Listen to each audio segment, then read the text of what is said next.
perspective. This will be the third week of the series, and mashallah, the last 2 weeks have been very well attended. This week's topic is titled The Challenge of Educating the Public About Islam. There's no cost for this event, so please bring your family, and especially your youth, to listen, learn, and enjoy it.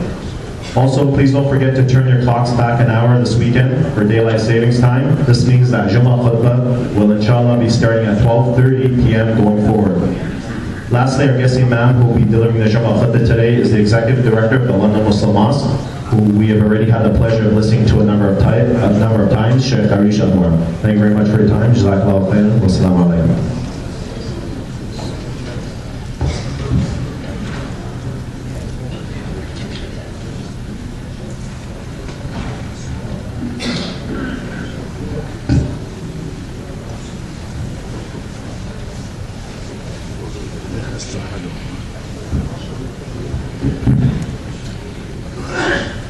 السلام عليكم ورحمة الله وبركاته.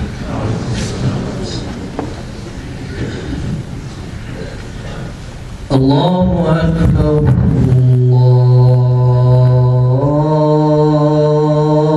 الله أكبر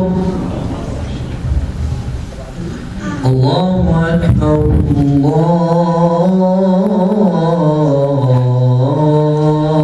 الله أكبر. أشهد أن لا إله إلا الله.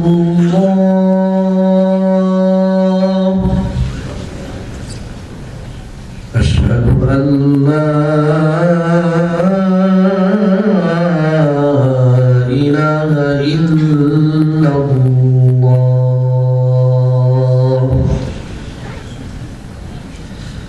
أشهد أن محمدًا رسول الله.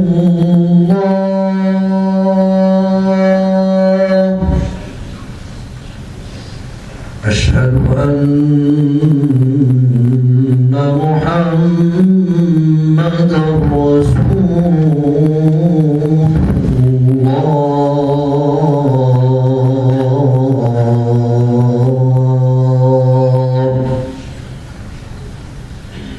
حي على الصلاة.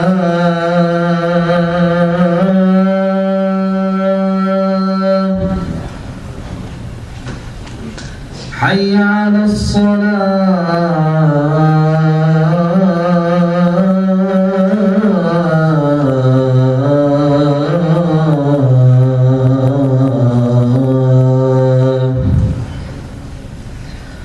حي على الفلاح. حي على الفلاح.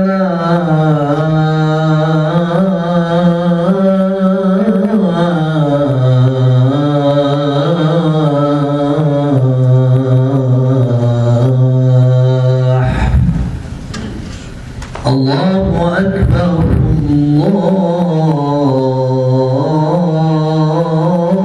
الله أكبر.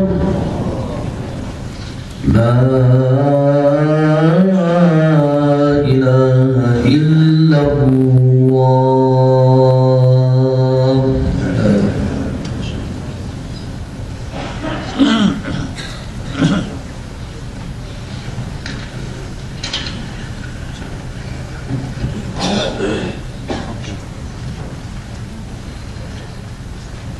إن الحمد لله نحمده ونستعينه ونستغفره ونعوذ بالله من شرور أنفسنا ومن سيئات أعمالنا. من يهده الله فلا مضل له ومن يضلل فلا هادي له. وأشهد أن لا إله إلا الله وحده لا شريك له.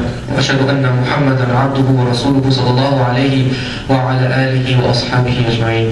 قال الله تعالى في التنزيل العزيز بعد أن أقول أعوذ بالله من الشيطان الرجيم. يا أيها الذين آمنوا اتقوا الله حق تقاته ولا تموتن إلا وأنتم مسلمون.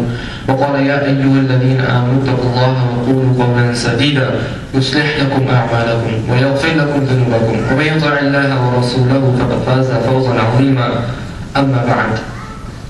There is a hadith in Sahih Bukhari in which the Prophet of Allah is described. He's described as having visited Sa'ad ibn Abi Waqqas radiallahu anhu. The narration goes as follows. This is the son of Sa'ad, whose name is Amir, describes the scenario or the scene.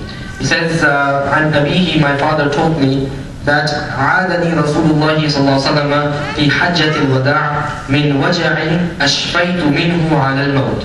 He says the Prophet ﷺ visited me when I was sick, and this was during the Hajj that the Prophet ﷺ made. So this is the last year of the Prophet's life.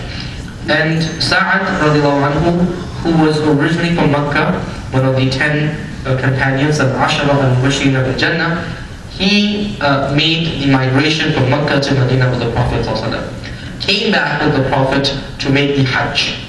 And then as he was making Hajj, or after Hajj, he stayed back in Makkah for a little bit, visiting his own family. And at that point he got sick. And so sick that he was bedridden. And he himself said, أَشْفَيْتُ مِنْهُ عَلَى الْمَوْتِ, that I was afraid that I'm going to die in this sickness. Okay? And Sa'ad is actually quite junior from the Prophet ﷺ in his age. And the Prophet at this time is around 62 or 63. Sa'ad is probably in his 40s at this time.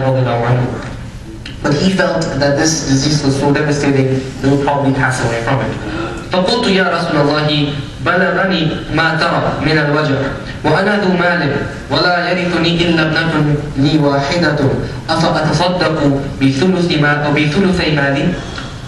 He says, O Messenger of Allah, you see how sick I am. And I am a person who has a lot of money. And I only have one daughter who is going to outlive me. She is going to be the person that will inherit from me. So I don't have a lot of family to take care of after I die, but I have a lot of money. So can I أتصدق بثلثي مالي? Can I give away 2/3 of my wealth? قال لا. The Messenger of Allah صلى الله عليه وسلم said, no. قلت أفأتصدق بشطره? He said, can I then give half of it away as charity? قال لا. The Prophet said no. Then he said, الثلث, how about 1/3? And the Prophet said, الثلث والثلث كثير. A third is good, and a third is a lot. He said, the Prophet after this, commenting on this particular point, he said, وَالثُّلُثُ كَثِيرٌ إِنَّكَ أَن تَذَرَ وَرَثَتَكَ أَغْنِيَاءَ خَيْرٌ مِنْ أَن تَذَرَهُمْ عَالَةً يَتَكَفَّفُونَ النَّاسِ وَلَسْتَ تُنْفِقُ نَفَقَةً تَبْتَغِي بِهَا وَجْهَ اللَّهِ إِلَّا أُجِرْتَ بِهَا حَتَّى اللُّقْمَةَ تَجْعَلُهَا فِي امْرَأَتِكَ. He said to the Messenger of Allah that 1/3 is okay to give as charity from your inheritance, and 1/3 is a lot. That's a lot of money. And then he says, this is because إِنَّكَ أَن تَذَرَ وَرَثَتَكَ أَغْنِيَاءَ. If you were to leave your inheritors in a state of wealth and self-sufficiency, that is better than you leave them poor and dependent on people. عَالَةً يَتَكَفَّفُونَ النَّاسِ. يَتَكَفَّفُونَ النَّاسِ comes from the word kaf, which is the inside of the hand, which is the gesture a person who's asking for money would make when they're asking for money like this. يَتَكَفَّفُونَ النَّاسِ. It's better you leave them sufficient and having money and wealth, then you leave them asking people for help and support, like a person, putting their hands out looking for money. And he said to Sa'ad that when you spend money on your family, that money that you spend for the sake of Allah subhanahu wa ta'ala, every penny you spend for the sake of Allah, you are rewarded for it. Even the money that you have used to buy food, and that food that you have purchased for your family, you are taking a morsel of it and putting it in your wife's mouth. Even that morsel of food, you are rewarded for that as an act of worship. قال قلت يا رسول الله أخلف بعد أصحابي. قال إنك لن تخلف فتعمل عملا تبتغي به وجه الله إلا ازددت به درجة ورفعة. He said that, O Messenger of Allah, I'm not going to stay as long as my fellow companions. The other Sahaba who are here, who are alive and who are well, they're going to live on after me, and I will die now. I feel like I'll die now. The Prophet Because he's wondering, have I done enough in my life? This is the person, by the way, the Prophet had told him by his name that you're going to paradise. He's number 10. The Prophet told by name, you are going to paradise. He's still afraid, have I done enough? Have my fellow companions, the other Sahaba, I see them doing more, and they're going to live after me, and they'll do even more. Have I done enough? The Prophet said, don't worry about it. What you have done, whatever you have done, Allah subhanahu wa ta'ala has raised you with that or through that ranks. And the Prophet then said to him, perhaps you will live long after this. فَلَعَلَّكَ تُخَلَّفُ حَتَّى يُنْفَعَ بِكَ أَقْوَامٌ وَيُضَرَّ بِكَ آخَرُونَ. And perhaps you will live a life and many people will be benefited because of your life. And then the Prophet made dua for him, اللهم أمضي لأصحابي حجرتهم ولا تردهم على أعقابهم. That, oh Allah, protect my companions and their sacrifices, and don't waste their sacrifices. This is the story that we find in Sahih Bukhari, and this is a glimpse from the life of the Prophet ﷺ. A small glimpse. We don't have the entirety of his life in record. We have glimpses of his life. But what we can catch from the glimpses of his life is enough for us to inform how we should live our lives. We see the Prophet ﷺ here visiting Sa'ad ibn Abi Waqqas when he is sick. And this is one of the things that a believer does, one of the defining characteristics and manners of a believer. To visit the person who's sick, someone who is in pain, someone who's in a spot of difficulty, in a spot of bother, to go and alleviate their concerns, just by visiting them. This is one of the most beautiful things that the Prophet ﷺ taught us. You see that he is doing this with Sa'ad. If you look at the hadith of the Prophet visiting people who got sick, you will see the Prophet do this to dozens of Sahaba. Whenever he would in fact hear somebody is sick or somebody is not present in the masjid after salah, he would ask about them. He said, where is this person? Where is Fulan? And they would say, oh, he's sick. And the Prophet would go and visit that person afterwards. And this is not something the Prophet would do as like a job description, as part of his job. That's the akhlaq of a Muslim. He's doing this to teach us what makes the character of a Muslim. It is to be able to take time out from our personal lives, make that sacrifice to be able to make someone else happy. That's it. Me visiting somebody who's sick perhaps will not cure them, most definitely will not get them to over the hurdle that they are facing right now. But me visiting them will at least put a smile on their face, make them realize that somebody cares for them. That's the least that we'll do. And that itself is quite a bit. And the spirit of it, brothers and sisters, is I am able to sacrifice my time and my pleasure for the sake of making my brother or sister happy. That's the lesson from this. And the Prophet's entire life is built upon this. That he would be sacrificing for others, even to the point where his own personal needs were affected, he would still sacrifice for the others. He was wearing a cloak once, and this was one of the few pieces of cloth that he had. And this was something he was wearing that was new. A man came to the Prophet and said, "Oh, Messenger of Allah, give me this cloak." And the Prophet ﷺ, despite having a need for it, despite just getting it and not having a lot, still gave that to him.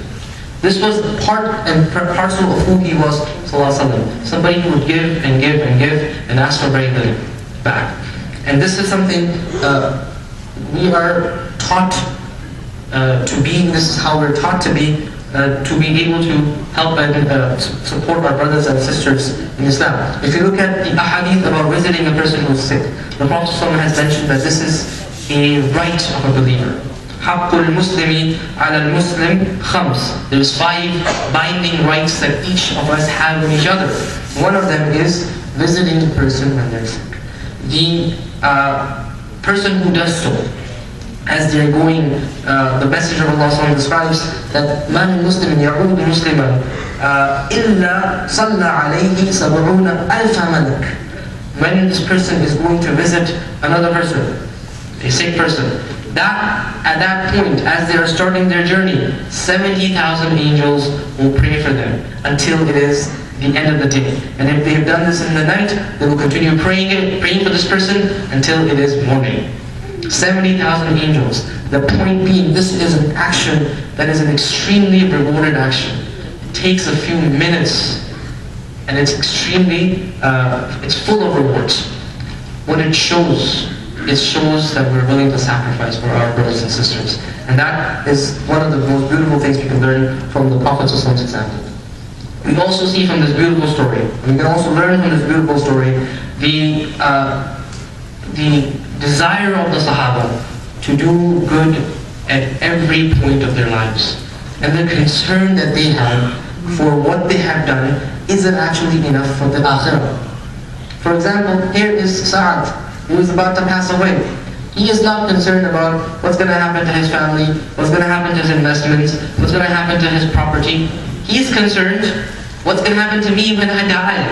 Have I done enough in my life? Have I done enough good deeds to show my face to Allah subhanahu wa ta'ala on the Day of Judgment with? SubhanAllah, that's the concern. Not worldly matters. And this is a man who has been told by name, you are going to paradise. And still he is concerned. Still he's not sure if he's made it or not. SubhanAllah. You see that he is asking the Prophet, he's about to die. He's not saying to the Prophet, hey Prophet of Allah, make dua for me, your du'as are answered, so I get cured. He's asking the Prophet, Prophet of Allah, I have money, I want to do more with my money.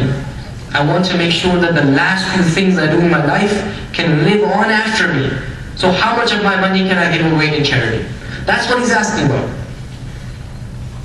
This is the mindset of the Sahaba, brothers and sisters. That's what concerned them. Have I done enough to build my house in the Akhirah? What am I doing in my life to build my house in the Akhirah? That was what they were concerned about. SubhanAllah. The question is, what are we concerned about? What occupies us? What is it that we spend our time in? Just look at a normal week.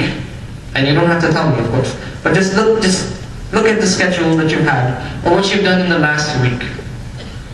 There is probably time for work or school, there's time for sleeping and resting, there's time for chores.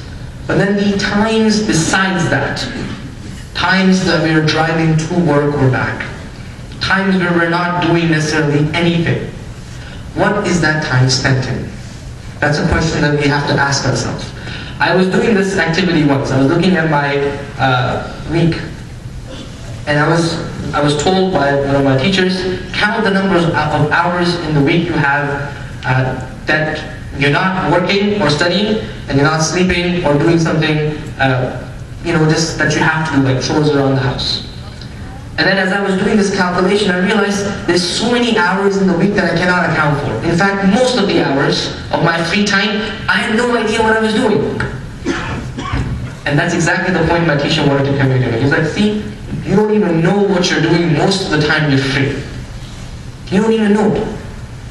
So how can you then say, I don't have the time to do this thing, or come for salah, or come for this class, do this and do that, when you yourself don't even know how much time you have in the week? For me, it was an eye-opening experience, subhanAllah. The point being, brothers and sisters, our time in this world is very limited. We may think we have a lot of time, mashallah, many years of health and prosperity, but subhanAllah, inna ajalallahi idha ja'a la yuakhar. It comes like this, and when it comes, it's all over. So we have to be concerned about what we are doing to build our house in the next life. What is it? For that to happen, we need to look at our spare time. What is it? What are our activities? What hobbies do we have? How often do we come to the masjid? What contributions are we making to society at large and to the community in specific? These are questions we have to ask ourselves. Like Umar used to say, حَاسَبُوا أَنفُسَكُمْ قَبْلَ أَن تُحَاسَبُوا وَحَاسِبُوا أَنفُسَكُمْ قَبْلَ أَن تُحَاسَبُوا. Hold yourselves accountable before you are held accountable on the Day of Judgment. So, we see from this story a glimpse of the mindset of the Sahaba, how concerned they were about building their house in the next life. And we should be just as concerned. We should be concerned as much about how we can build our everlasting abode. I sit with some of my friends. All of us are in our mid-30s. Some of us are a little older, some of us are younger. And when we talk about stuff, it's very interesting. These are friends that I grew up with, okay? So these are not people I just got introduced to. We talk about things, and alhamdulillah, because all of us grew up around each other, we always talk about Islam as well, what's happening in the da'wah, what's happening in the masajid. But whenever we have a guest who didn't grow up with us, that person finds our conversations very strange. And if we have more of those guests, and we talk about stuff, oftentimes the conversation starts to head towards, sports, what kind of shows you're watching, I'm on episode this of this series, and I'm on season this of this show. Oftentimes the conversation heads in that direction. And I always find that very troubling. That when we get together in our spare time as brothers or sisters, and we talk about stuff, what are we talking about? Because that tells us what we do, right? If I am just talking about, I was watching this show and I'm on this episode and man, that episode was great, that in essence is going to be what defines your life. But if I get together with my friends and we get together and we talk about stuff like, this is what happened, this person was in need, we're trying to do this in the community, this happened here, that happened there. These are the kind of things that again tell us what the priorities are. These are the things that will define for us our legacy. This is important, brothers and sisters. You think this is some talk that I am talking for that is very high level or something. For us, we have to be concerned about what we leave behind. Look at the Sahaba. Even in the last moments of their lives, that was their concern. قُلْ مَا تَسْمَعُونَ وَاسْتَغْفِرُوا اللَّهَ لِي وَلَكُمْ وَاسْتَغْفِرُوهُ إِنَّهُ هُوَ الْغَفُورُ الرَّحِيمُ.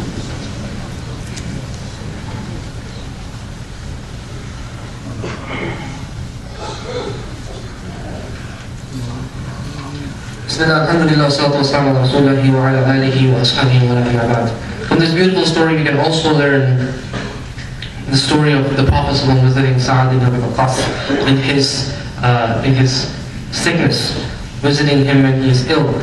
We can also learn that the Prophet ﷺ gives us the incentive to build our house in Akhirah by doing things that are just normal actions, as long as the intention is to please Allah. So you see, there is a way to build our house in the Akhirah by praying Salah, by giving Zakat, fasting, all these things. But then there are things that are normal and ordinary, that every single human being does. If the intention is changed on those actions, then even those actions become a way to build our house in the Akhirah, in paradise. He says, for example, حتى ولست تنفق نفقة تبتغي بها وجه الله إلا أجرت بها حتى اللقمة تجعلها في امرأتك. Every single penny you spend on your family, as long as you're seeking the pleasure of Allah, you will be rewarded for it. Subhanallah. And the example the Prophet gave here, حتى اللقمة تجعلها في امرأتك. Even the morsel of food that you put in the mouth of your wife, even for that you will be rewarded. Imam Ibn Hajar rahimahullah comments on this, and he says something very interesting. He says, إذا وضع اللقمة فيها فإنما يكون ذلك في العادة عند الملاعبة والملاطفة والتلذذ بالمباح. Fascinating. He said, when a person, a husband or a man puts food in the mouth of his wife, this is not like a daily routine. Like you don't feed your wife like by your hand, like you feed a child or something. But this is عند الملاعبة والملاطفة والتلذذ. This is foreplay. This is something that a husband and a wife would do as foreplay before they have marital relations. So even those actions, so this is فهذه الحالة, he says this is أبعد الأشياء عن الطاعة وأمور الآخرة. This is something that is not this is pretty far away from worshipping Allah on a ritual basis. But he says ومع هذا فأخبر صلى الله عليه وسلم أنه إذا قصد بهذه اللقمة وجه الله يتضمن ذلك. أن الإنسان إذا فعل شيئا أصله على الإباحة وقصد بها وجه الله يثاب عليه. He says that this thing is pretty far away from like ritual worship of Allah. But even this thing, as long as the intention is to please Allah, the person will be rewarded for that action. And everything that follows from it. This is one example, and it's a small example. Everything that's bigger than that also follows it logically. So for example, a person, this particular example, this is a foreplay and a husband and wife having fun together. That itself is an act of worship. وَفِي بُضْعِ أَحَدِكُمْ صَدَقَةً, like the Prophet said. In the way a husband and a wife have marital relations, that actually is an act of worship. SubhanAllah. But then everything that leads up to that is an act of worship. A man providing for his family, if the intention is to please Allah, is an act of worship. Paying the bills to support the family is an act of worship. So working all those hours to please Allah, to provide for the family, is an act of worship. That's the mindset. That's the mindset the Prophet ﷺ is telling Sa'ad.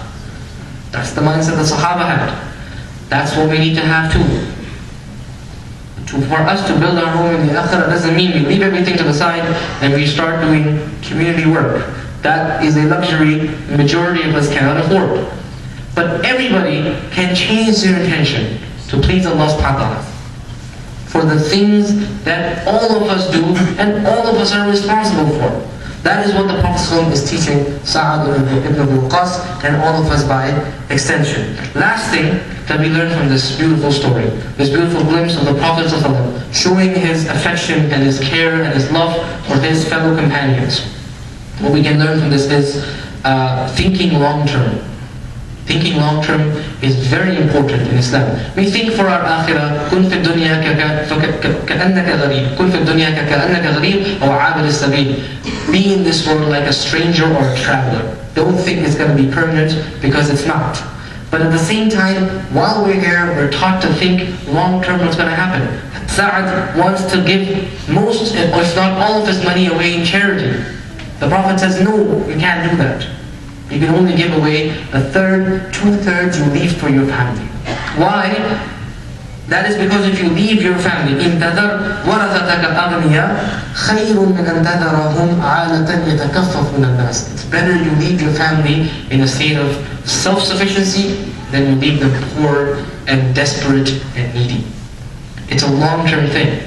Don't just think about yourself, my akhirah, my deeds, my this, my that. We think about our families, we think about our grandkids, we think about our generations. That is the long-term thinking the Prophet is telling us to have. This for Sa'ad was money.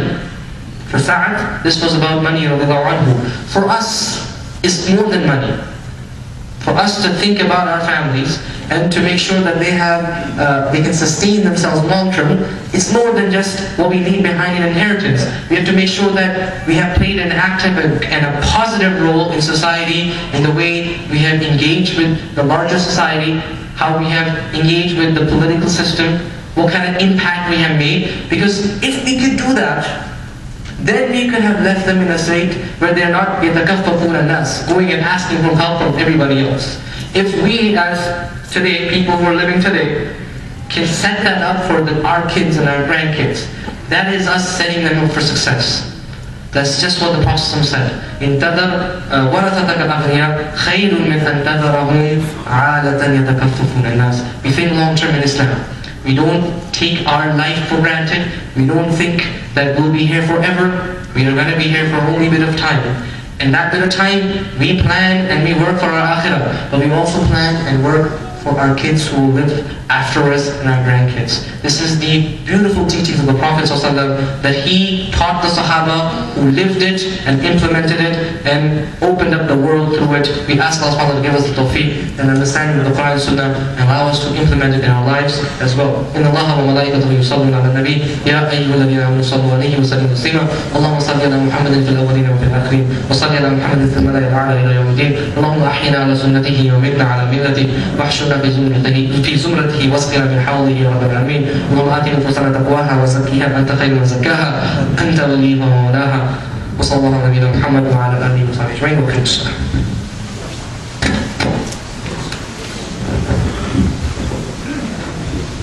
الله أكبر.